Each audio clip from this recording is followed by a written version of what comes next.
Okay, let's unpack this. Imagine a moment, right? Former U.S. President Donald Trump, he says something with his usual bluntness, the remark, go back to Africa. And boom, just like that, it sends shockwaves, ignites all those really sensitive debates. Again, race, colonialism, American exceptionalism, all of it. Yeah, and you'd brace yourself, wouldn't you? For the protests, the outrage, the sort of expected fiery response. Totally.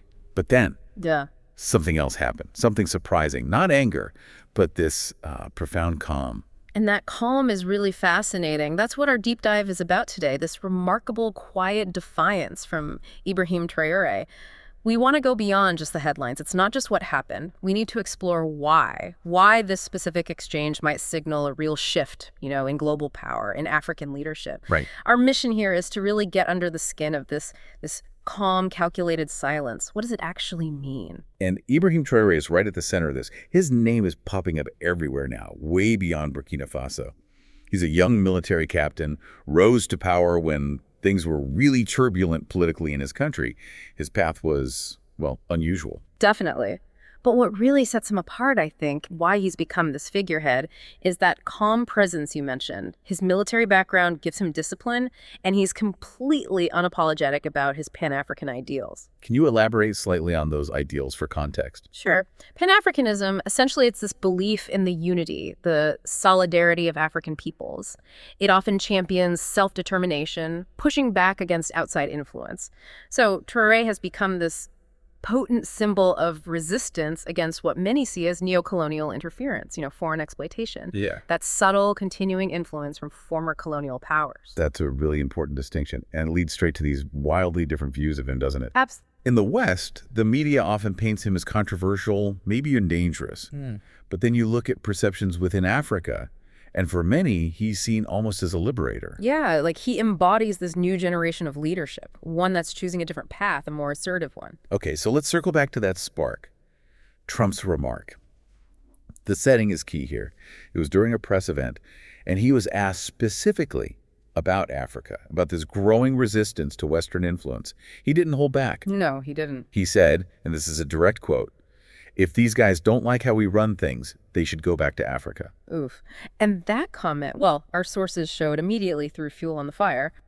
Those old, painful debates about race, colonialism, that idea of American exceptionalism, the belief the U.S. is somehow unique, maybe superior, sets the rules. Right. It's just exploded online. Outrage everywhere. So the expectation, almost universally, was that Traoré would hit back hard. Maybe with anger, maybe just as blunt. But that's exactly where the script flipped. His approach was different. So measured. No angry press release, no Twitter war, nothing like that. Instead, a journalist asks him about it, asks for his response. And what did he do? He just pauses, looks straight ahead, and then speaks very calmly. And the words themselves were incredibly powerful, weren't they? Absolutely. He said, Africa is my home. I never left. And now we're building it stronger than ever, not for approval, but for freedom. Wow. Just like that. Yeah. That short statement, it just resonated, sent waves across the continent. It wasn't just a comeback. It felt like a declaration. A declaration that Africa isn't waiting for permission anymore. Exactly. It totally shifted the conversation. It really makes you think, though, in this age of instant, loud reactions, how powerful can that kind of quiet defiance be? Oh, incredibly potent. Because, you see, Traoré's response wasn't really just about Trump, was it? No, it felt bigger. For a lot of people, it was pushing back against, well, everything.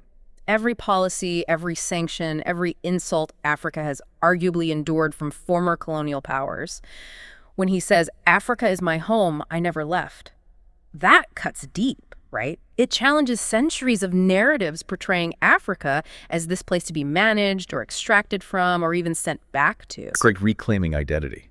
Sovereignty. Precisely, a reclamation. And you can see this broader picture, this move towards African self-determination, playing out in very real ways. It's not just talk. No, not at all. You have nations like Burkina Faso actively, as you say, standing up.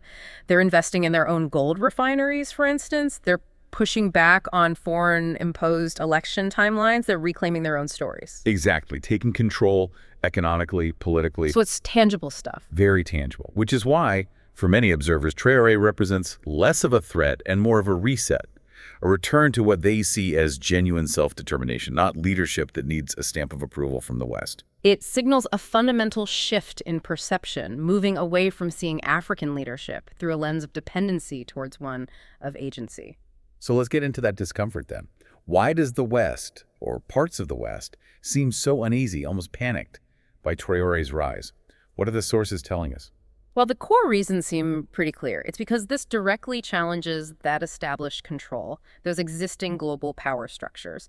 Like one source puts it quite bluntly, Traoré doesn't beg, he builds. It's not about refusing aid, it's about charting an independent course. Right, building their own future. And maybe the most powerful part is, as another analysis suggests, his silence speaks louder than their accusations. That quiet confidence seems unnerving. So what are the specific anxieties mentioned in Western media? Often you hear concerns about military coups, obviously, but also about growing Russia-Africa ties, and crucially about shifts in economic power, anything that disrupts the long-standing status quo, really. It really drives home that idea in a world where power usually shouts. Sometimes, silence is the loudest answer. This deep dive into Traoré's calm defiance really underscores that. It does. So as we wrap up, maybe something for you, the listener, to think about. How might this shift in African leadership, this real emphasis on self-determination, how might it reshape international diplomacy, economic relationships? What happens next? Yeah, good question. And maybe consider the deeper historical echoes here. What resonates from the past in Traoré's quiet stand against what he frames as neocolonialism? Lots to chew on there. Definitely. And let's end with Ibrahim Traoré's own words, which seem to capture the whole ethos of this movement we've been discussing. We are not anti-West. We are pro-Africa.